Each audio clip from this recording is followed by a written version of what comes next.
Hey, this is Matt. Once again, welcome back to another video. This is another paid request, this time for Jonathan. Thank you so much for that. And for those interested in requesting any type of videos, topics, reactions, commentaries, what have you, I'll try to get to them as soon as possible, but feel free to send them either directly to my PayPal or join my Patreon. Both links are down below in the info box. And this is for the 2006 film Poseidon. Now, I don't know why I said it that way, but this is a film that I'm sure people go, oh, I forgot that existed. Understandably so.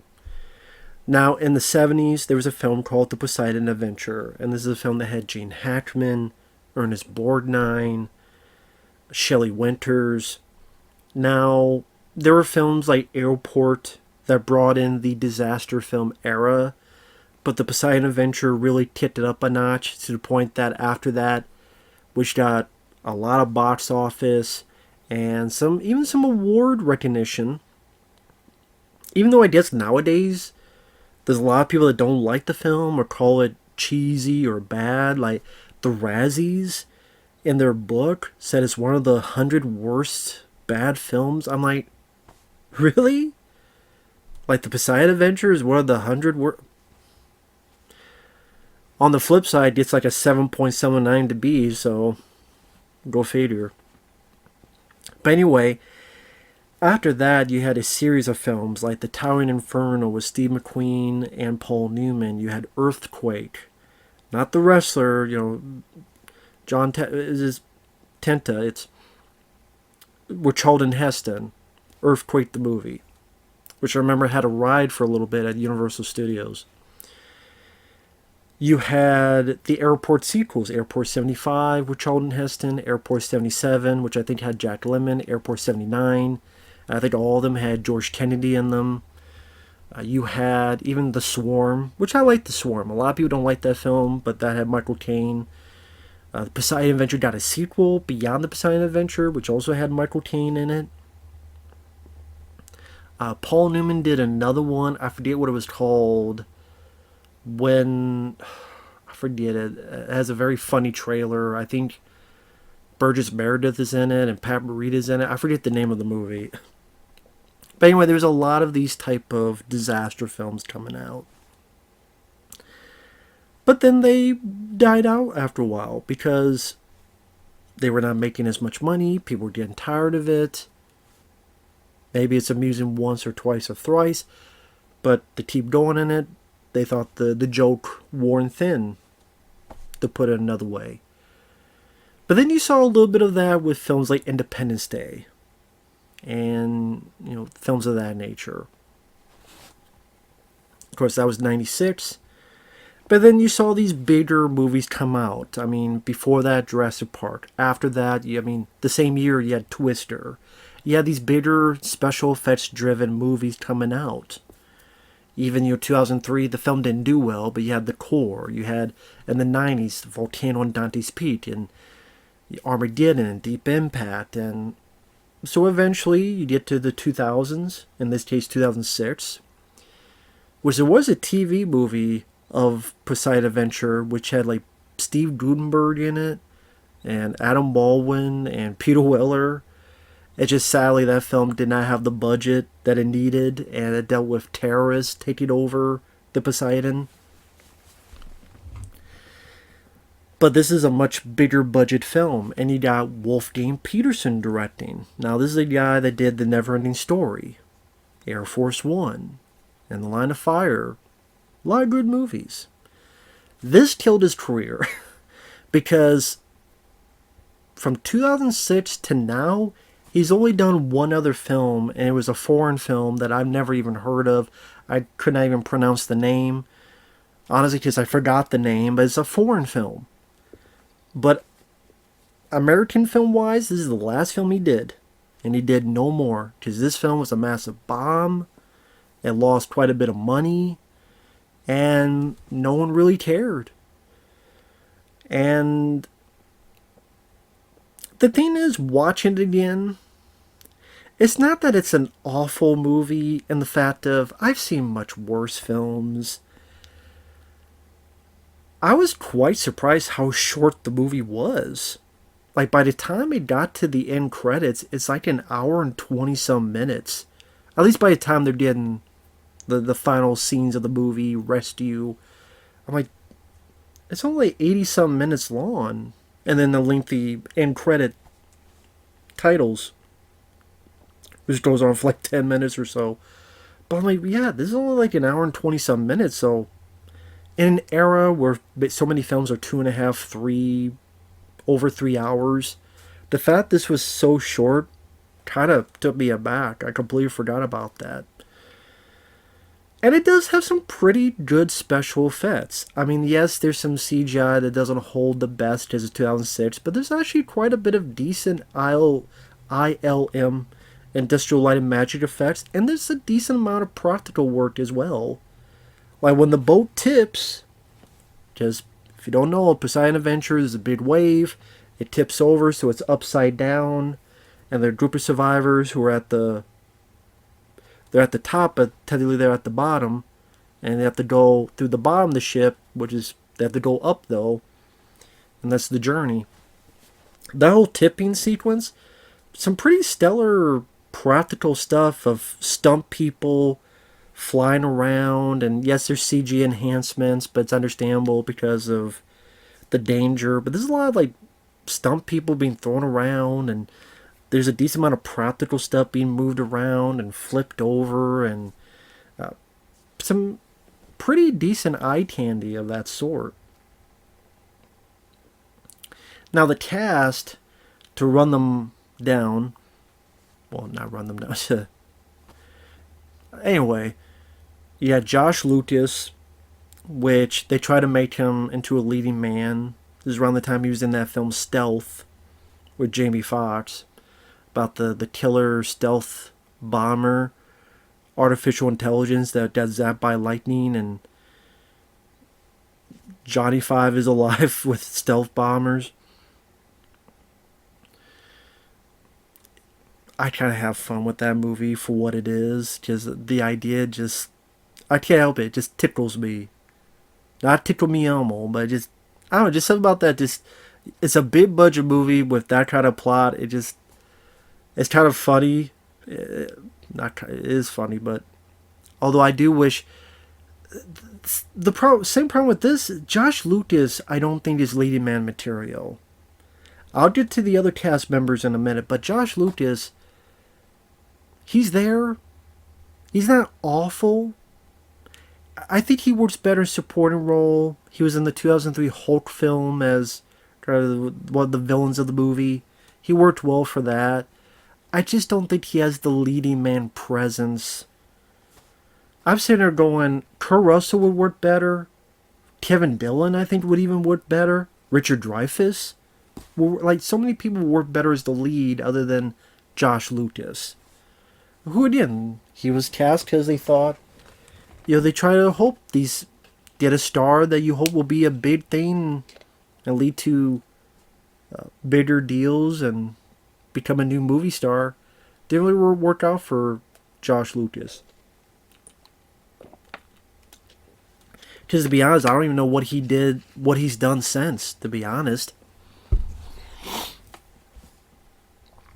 He plays a guy who used to be in the Navy, but you don't really know much more other than that.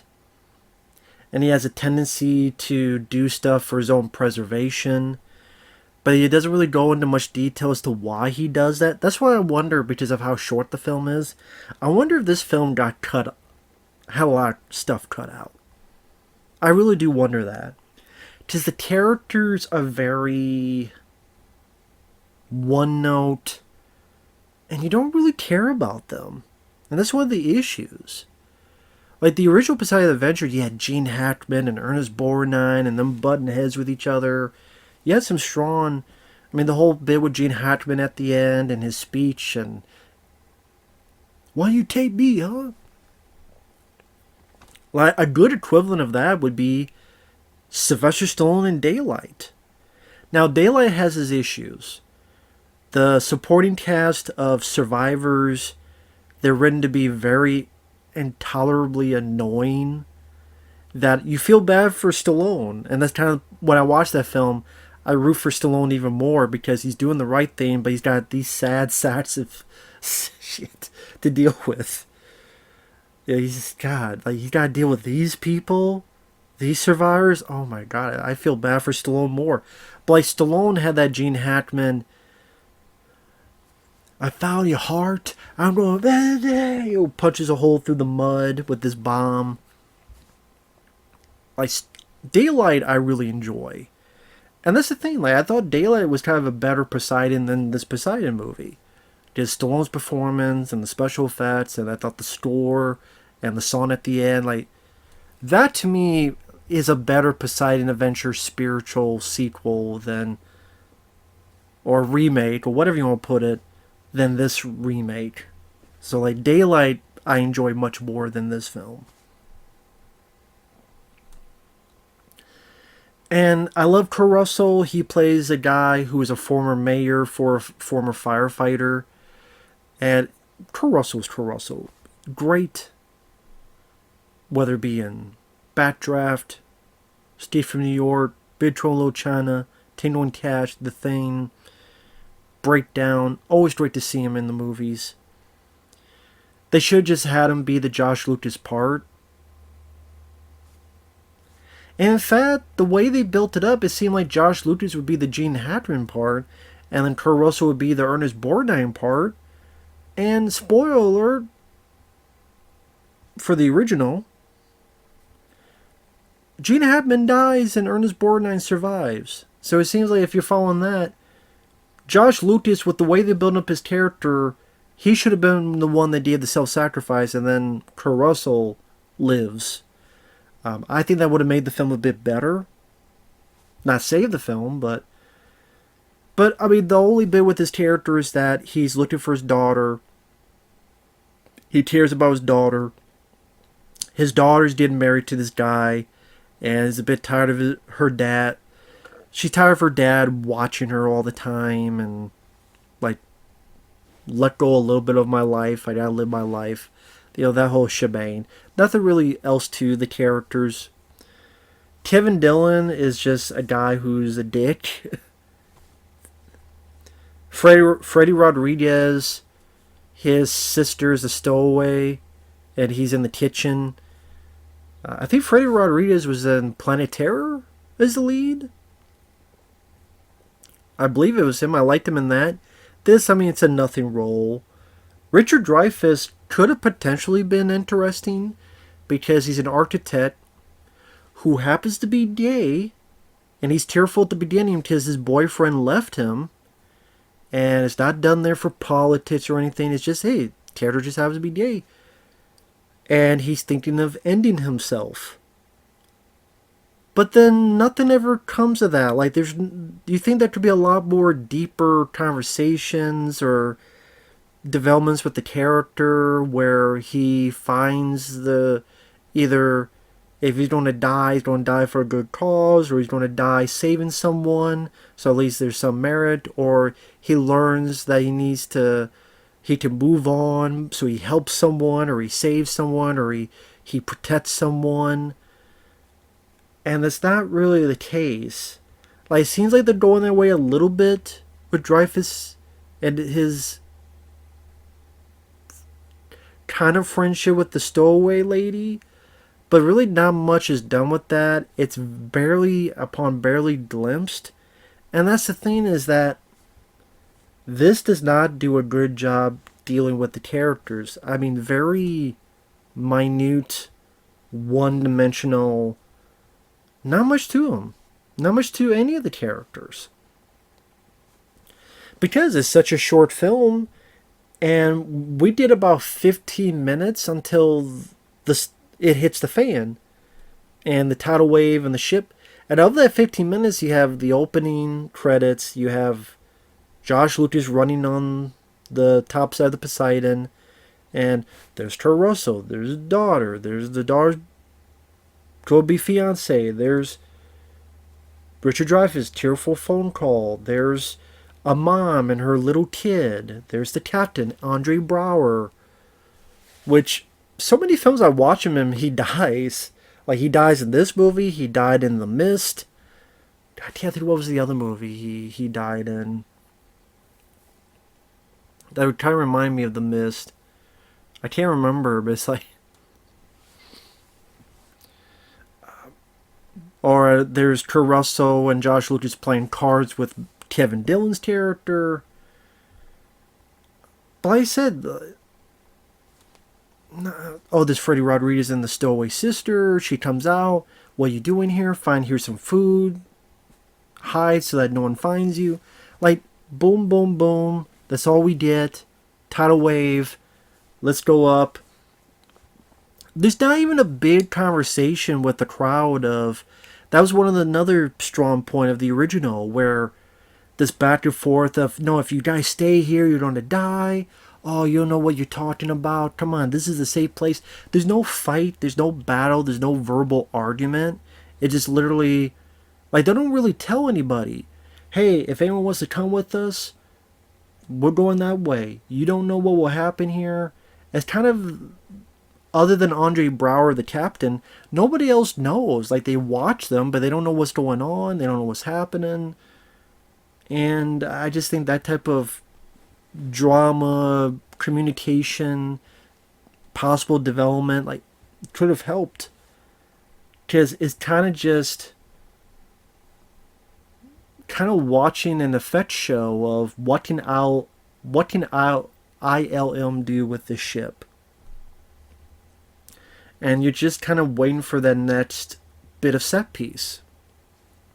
I'm like, if I want to watch that, I'll watch Deep Rising with Tree Williams, which is a fun monster movie, and also has some bit of the ship going, falling apart and other stuff. I'll watch Deep Rising. Much more fun. I also find it funny that during the flip, you don't see a lot of the main characters. Like, you don't see a lot of Richard Dreyfuss sliding around. You don't see a lot of Kurt Russell sliding around. I'm guessing because that's some dangerous stuff, and it's like, no, don't shoot any of that, because we don't want the cast to get hurt accidentally. So, but show these other extras that we don't know. Now, maybe you say the Poseidon Adventure... Maybe this film felt a bit more gruesome, because a lot of times they find corridors with a lot of dead bodies, which didn't seem like you found as much in the original, for what I remember, that is. Which would make sense, because it's a big ship and people would be everywhere. And it wouldn't be a lot of, like, empty spaces. Again, I'm not sure if the original had that problem where everywhere they went, it's like, where are the bodies? Or was only everybody in that one place? But it felt like all this money, 50, 60 million, something like that, put into kind of that type of feeling of a movie. I mean, again, the spoilers, Kurt Russell, saves... Well, I already did spoils, what I'm talking about. But, like, Kurt Russell saves a kid. There's the 6 of them. They leave to go up. At one point, they climb an elevator shaft, and Josh Lucas is holding Richard Dreyfuss, and Freddie Rodriguez is holding Dreyfuss's leg, and the elevator's ready to fall down, and Josh Lucas tells Dreyfuss, "You gotta kick that guy off. Otherwise you're all going to die." So Richard Dreyfuss has to kick the guy off. But it seems as if that's going to lead to something. It's going to lead to Josh Lucas going, you know what? I'm tired of sacrificing other people. I'm not going to sacrifice anybody else. It's going to be me and me alone, and it's a self-sacrifice. Kind of like what Gene Hackman did in the original, which made it much more emotional. Although I do wish he lived. I would have been... I actually would have liked it better if he lived, but at least taking that moment of trying to self-sacrifice and someone save him. Didn't really feel that way in this. Not much emotion on that front. Or any bits of dialogue, or any bits of back and forth on morals, or... I understand that at times that could be boring, but it depends on the actors, it depends how the way it's written, how it's performed. There are ways to do that effectively. And this movie didn't really try. There's another point where they have to go through this tight space, and the stowaway lady's like, "My brother's safe, right?" "Yeah, yeah, sure." Josh Lucas lies to her. But then nothing ever comes of that, where she finds out you lied to me, a big fight breaks out. No, none of that happens. So it felt like this whole build-up of Josh Lucas, like, doing stuff for his own self-preservation, that, on one hand made sense. Yeah, be harsh to survive and go through that. It's understandable, but it felt as if the movie wanted to say something else about it, but it never did. And like Richard Dreyfuss, he doesn't really do anything. Like, even as being an architect, like, they make it a point that, oh, I'm an architect. That never comes into play. Like, there should have been 1 or 2 or 3 moments where I'm an architect, I know how things are built, how structures are, if we do this, or if we go here, or if we go in this direction. But no, he doesn't really do anything. He doesn't do anything. He doesn't save anybody. I know Richard Dreyfuss, he outright said he did this for the paycheck, because he was retired for a bit, got a paycheck, retired a bit more until they got him for that Piranha 3D cameo. And I'm sure, I know he's done 1 or 2 other things. Pretty much, I'll come out every once in a while to get a bit of money that I need, then go back into retirement. But I mean, when he was doing the circuit of talking to people, he already said he did this for the paycheck. At least he was being honest. And I don't blame him, because there's really nothing, like, even the fact that he's gay, okay, I mean, that's just how it is. I mean, there's really nothing else brought up about that, or him being an architect, nothing else has dealt with that. Like, if you wrote Richard Dreyfuss's character out, nothing would have changed. And it's like, it just seemed like a waste of a good actor. Because Richard Dreyfuss, I mean, Jaws, Close Encounters of the Third Kind, Stakeout, even, What About Bob? He's a good actor. Great actor. But it just felt like a waste of him. And again, Kurt Russell, it's always great to see Kurt Russell, but if you want to see him against the elements, you can watch Backdraft, which has much more of an emotional punch to it.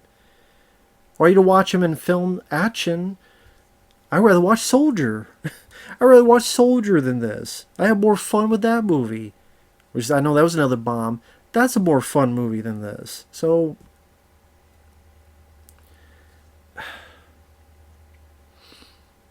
there's just nothing to the characters. And again, the bits with Kurt and Dreyfuss, like, they're not bad, just they're not really given much to work with.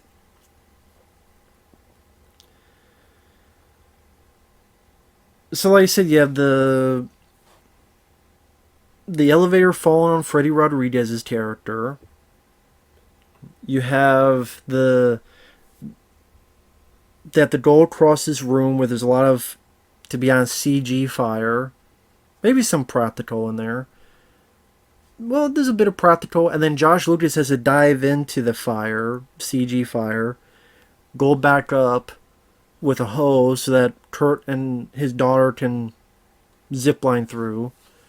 Before that, Kevin Dillon tries to go by, and a big old engine-looking machine falls right on top of him, as if, as someone said, trying to be a PG-13 Final Destination. They try to go through this this vent, air duct, and the stowaway is claustrophobic, but they finally get her through. At one point they go underwater, she gets caught, bumps her head, Dreyfuss tries to get her to safety, but she drowns.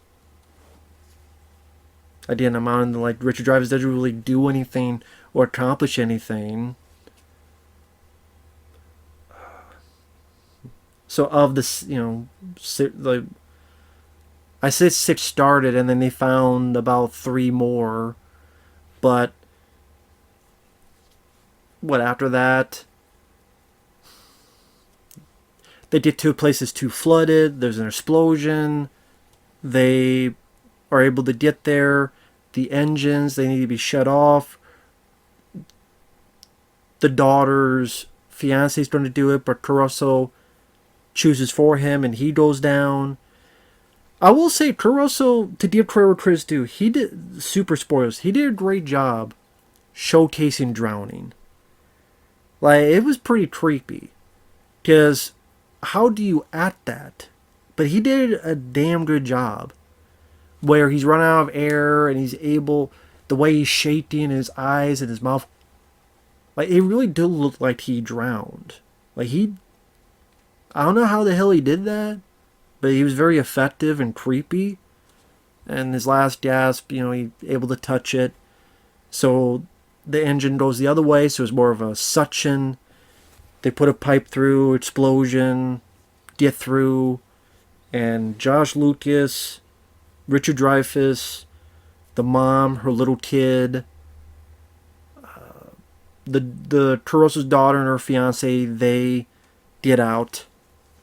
They shoot a flare, and like 2 minutes later, helicopters are there. How convenient. Even the music, the score didn't do much for me. The song at the end, like, people remember the Poseidon Adventure the morning after. I think that even won an Oscar for Best Song. If it didn't, it was at least nominated. No one remembers what song was at the end of this movie.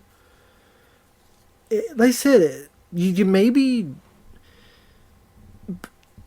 get some enjoyment out of the special effects, but you could also just watch the trailer and get a lot of those special effects scenes in the trailer. Like I said, there's not much to the characters. They're very one-dimensional. I appreciate that it's at least 80-some minutes long. But I probably wouldn't call this a rant, because not that I'm hating the film. But am I a fan of the movie? No. It is short. There's some good actors. There's some decent industrial light magic effects. But you're not going to remember this a week later. I guess if it's on table, for those who do watch table, by today it'd be table. If you find this to watch and you watch it, that's kind of the reaction you get out of it. It's not Caruso's worst film. I mean, I'd look at his filmography. He's done a lot of films I enjoy. But, I mean, I'm not a fan of 3,000 Miles to Graceland. I might watch this over that. I don't know. I'm kind of going back and forth now that I said that. But it's one of Kurt's weaker movies, easily. It's one of his weaker films. I mean, it's no Tombstone. How it's not even any soldier. Waste of Kurt. Waste of Richard Dreyfuss. Josh Lucas doesn't work as a lead. I'm sorry. And like I said, nothing to the characters. No depth. There's no time for humor in this, but there's just no personality, nothing. Like I say, even with the effect sequence, there's a decent amount of CGI, so it's not like 100% stunt galore. There's some good stuff in there. Let's say I just really sat there and went, I'd rather just rewatch Daylight with Sylvester Stallone, despite its flaws. To me, Daylight was a better remake of Poseidon Adventure than this movie was. That's just my opinion. So with that said, thanks for watching. We'll see you guys later.